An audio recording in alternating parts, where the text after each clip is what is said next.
News से दिलचस्पी रखने वाले हमारे वो अहबाब, उनके लिए चंद एक कलिमात मौजूदा हालात के पर्सपेक्टिव की निगाह से जो हालिया वाक़या कतर का पेश आया है, जिसने दुनिया के सारे डायनामिक ही बदल दिए हैं और लगता है अल्लाह ना करे हम तीसरी जंग अज़ीम की तरफ अग्रसर हैं। और इस वक्त दोहा के अंदर अरब के बड़े बड़े शयूख, बड़े बड़े सलातीन, बड़े बड़े रईसुल ममालिक इकट्ठे हो रहे हैं। जुब्बों को पकड़ कर उनकी दौड़ें चालू हो गई है।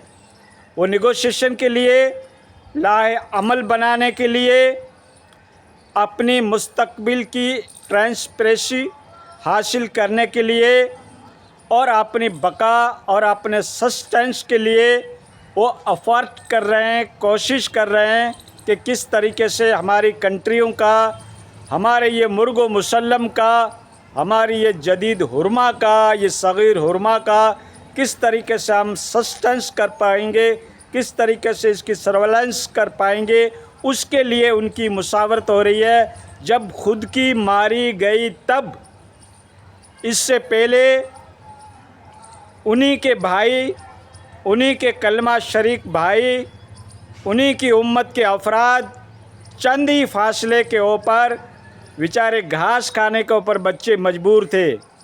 ज़ख्मी हालात के अंदर उसकी हॉस्पिटलें तोड़ी गई, उनके घरों को डिस्ट्रॉय किया गया, उनकी मसाजिद तोड़ी गई, उनकी हॉस्पिटलें तोड़ी गई, उनके आशियाने लुटा दिए गए और उनको मैदान के अंदर, आसमान की छत के नीचे, टेंटों के अंदर जीने के ऊपर जिस कौम ने, जिस जालिम बादशाह ने मजबूर कर दिया था, उन्हीं की ये अंडरग्राउंड मदद कर रहे थे।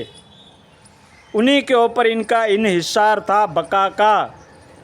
इनको लॉलीपॉप देकर, बच्चों की तरह बहला फुसलाकर, इनको स्वीट ड्रीम दिखाकर मीठे ख्वाब के अंदर इसको सुला दिया गया था इस अरब अक़वाम को।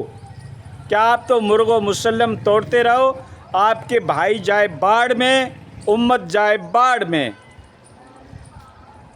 तो दोस्तों, इस किस्म की ख्वाब गफलत के अंदर सोने वाली कौम, जब उनकी खुद की मारी गई और कतर के ऊपर पहला अटैक हुआ तो इनकी नींदें खुल गई।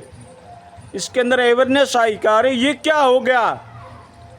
जिसके ऊपर हम एतमाद कर रहे थे, जिसको अपना खुदा बना रखा था, जिसको अपना निगरान बना रखा था, जिसको अपना गार्डनेस बना रखा था, जिनके हाथ में हमने कमानें दे रखी थी, उन्हीं ने हमारी मार दी, उन्होंने हमारे ऊपर अटैक कर दिया। तब इन कौम की आंखें खुली।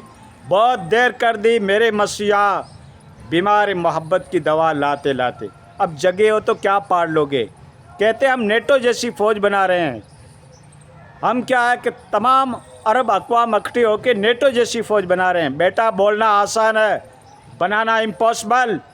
उनकी 100 साला मेहनत है। जंगे अज़ीम जब दूसरी हुई थी, उसके बाद उन्होंने मेहनत चालू की थी। टेक्नोलॉजी के अंदर, साइंस की फील्ड के अंदर उन्होंने इस तरीके की कामयाबी को अचीव किया है जो तुम्हारी 7 नस्लें भी नहीं कर सकती।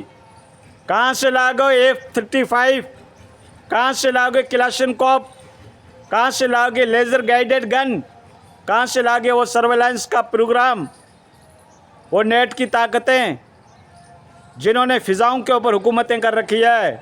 फ़िज़ा उनके कब्ज़े के अंदर है, हवाओं के ऊपर उनका कब्ज़ा हो चुका है, फ़िज़ाओं पे उनका कब्ज़ा हो चुका है, सैटेलाइट उनके हाथों में है। तुम जो हथियार बनाओगे उसको हैंग किया जा सकता है। तुम जो फ़ौज बनाओगे उसके बारे में उनको इन्फॉर्मेशन मिल जाएगी। तुम्हारी एक एक एक्टिविटी के ऊपर उनकी गहरी निगाहें होगी। वो तुम्हें आगे बढ़ने नहीं देंगे। बहुत देर कर दी मेरे मसीहा, बीमार मोहब्बत की दवा लाते लाते। ये आपको एहसास पहले होने का था। जो दुश्मन अनासर थे, जो दुश्मन इस्लामी अनासर थे, जिन्होंने नबियों से जंगें की, जिन्होंने तुम्हारे सल्फ़ और खल्फ़ से जंगें की, तुम्हारे अकाबरीन से जंगें की, तुम्हारे इमामों को जिन्होंने जेलों में डाला, आज उस कौम के ऊपर एतमाद करके आप सो गए थे। क्या आपको पता नहीं था पूरी इस्लामी हिस्ट्री इससे भरी पड़ी है। पूरी इस्लामी तवारीख़ इससे भरी पड़ी है। इस कौम ने क्या क्या जुल्म के पहाड़ ढाए थे, किस तरीके से मुसलमान कौम को अज़ियतें दी थी। क्या हमारे ये सगे हो सकते हैं? क्या हमारे ये हमदर्द हो सकते हैं? क्या हमारा ये मुदावा हो सकती है ये कौम? उसके ऊपर ये एतमाद करके सो गए थे ना। लाखों बिलियन डॉलर, मिलियन नहीं ट्रिलियन का सौदा हुआ था। सोने के प्लेन उनको दिए गए थे, आपको याद होगा। सोने के प्लेन जिसको दे दिए थे गिफ्ट के अंदर, इनाम के अंदर, और वो मासूम फ़लस्तीन बच्चे घास खाने के ऊपर मजबूर थे। भूख और प्यास की वजह से जिन्हें जो जाने दे रहे थे वो इनकी निगाह में नहीं थे। वो दुश्मन अनासर जिनको इन्होंने सोने के प्लेन दिए और ट्रिलियन का सौदा किया।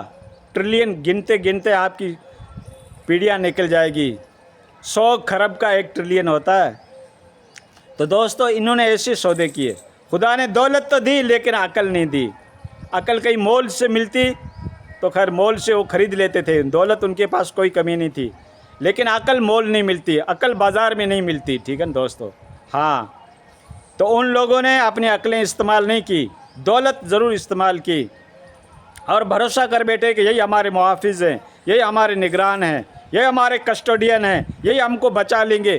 खुदा की ज़ात के ऊपर एतमाद नहीं था। लेकिन इस यूरोपियन कंट्री के ऊपर, नेटो के ऊपर, ख़ासकर अमेरिका के ऊपर इनको बहुत बड़ा एतमाद था और उन्होंने ही पीछे से मारी तब ये जागे तो अब क्या पार लोगे। तो दोस्तों, बहुत देर कर दी मेरे मसीहा बीमार मोहब्बत की दवा लाते लाते। मुझे तो ताज्जुब भी हो रहा है, गुस्सा भी आ रहा है और साथ साथ में मुझे ये कहने दो कि मुझे तो आपको मुसलमान कहते हुए भी शर्म आ रही है। लफ्ज़ मुसलमान की तौहीन हो रही है। अरे मुस्लिम कौम तो वो थी जो तूफ़ान की तरह उठ जाती थी और आंधी की तरह दुनिया के ऊपर छा जाती थी। देखते ही देखते दुनिया का नक्शा ही पलट के रख देती थी। दस्त हैं दरिया भी नहीं छोड़े हमने, बैर जुल्मात में दौड़ा दिए घोड़े हमने। ये तो वो कौम थी, उसको मुस्लिम कहा जाता है। वो इमाम हुसैन अलैहिस्सलाम का क्या मिशन था? 72 अफराद को लेकर उस सल्तनत से भिड़ गए थे, उस बादशाह से भिड़ गए थे जिनकी हुकूमत दुनिया के 3 हिस्से के ऊपर थी। पूरी दुनिया पे जिनकी हुकूमत हो गई थी, 3 हिस्से पे जिनकी हुकूमत थी, उस जालिम हुक्मरान के सामने 72 अफराद लेकर नवासे रसूल, लख्ते जिगर,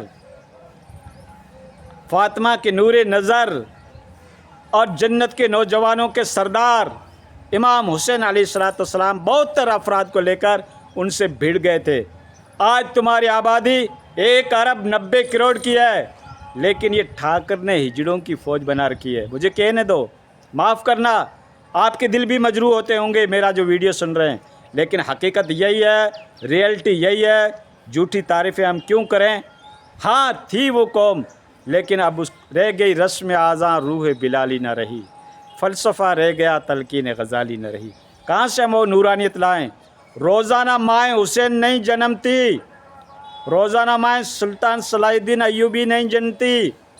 ये कभी कभार होता है। ठीक है दोस्तों? अब भी अगर तुम्हारे अंदर अवेयरनेस आ जाए, खुदारा अब भी संभलो, ठोकरें खाने के बाद भी संभलो तो बहुत गनीमत है।